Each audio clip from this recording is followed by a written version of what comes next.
Thank you, Jake. Mr. Trump, Yes. 2 years ago, President Obama drew a red line that the Syrian dictator Bashar Assad crossed. President Obama threatened to strike. He did not. His knees buckled. We now have 4 million refugees. Syria is a living hell. And he turned to the Congress for the authority to back him up. You have 3 senators to your right who said no. Do they bear responsibility for this refugee crisis? And what would you have done when Bashar Assad crossed that line? Number one, I wouldn't have drawn the line, but once he drew it, he had no choice but to go across. They do bear some responsibility, but I think he probably didn't do it not for that reason.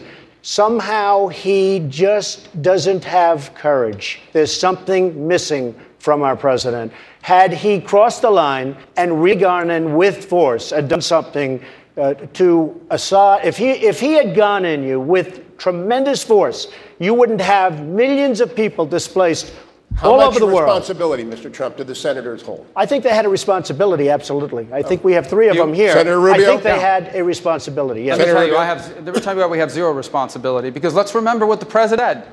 He said the attack that he was going to conduct was going to be a pinprick. Well, the United States military was not built to conduct pinprick attacks.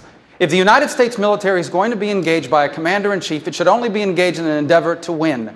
And we are not going to authorize use of force if you're not putting men and women in a position where they can win.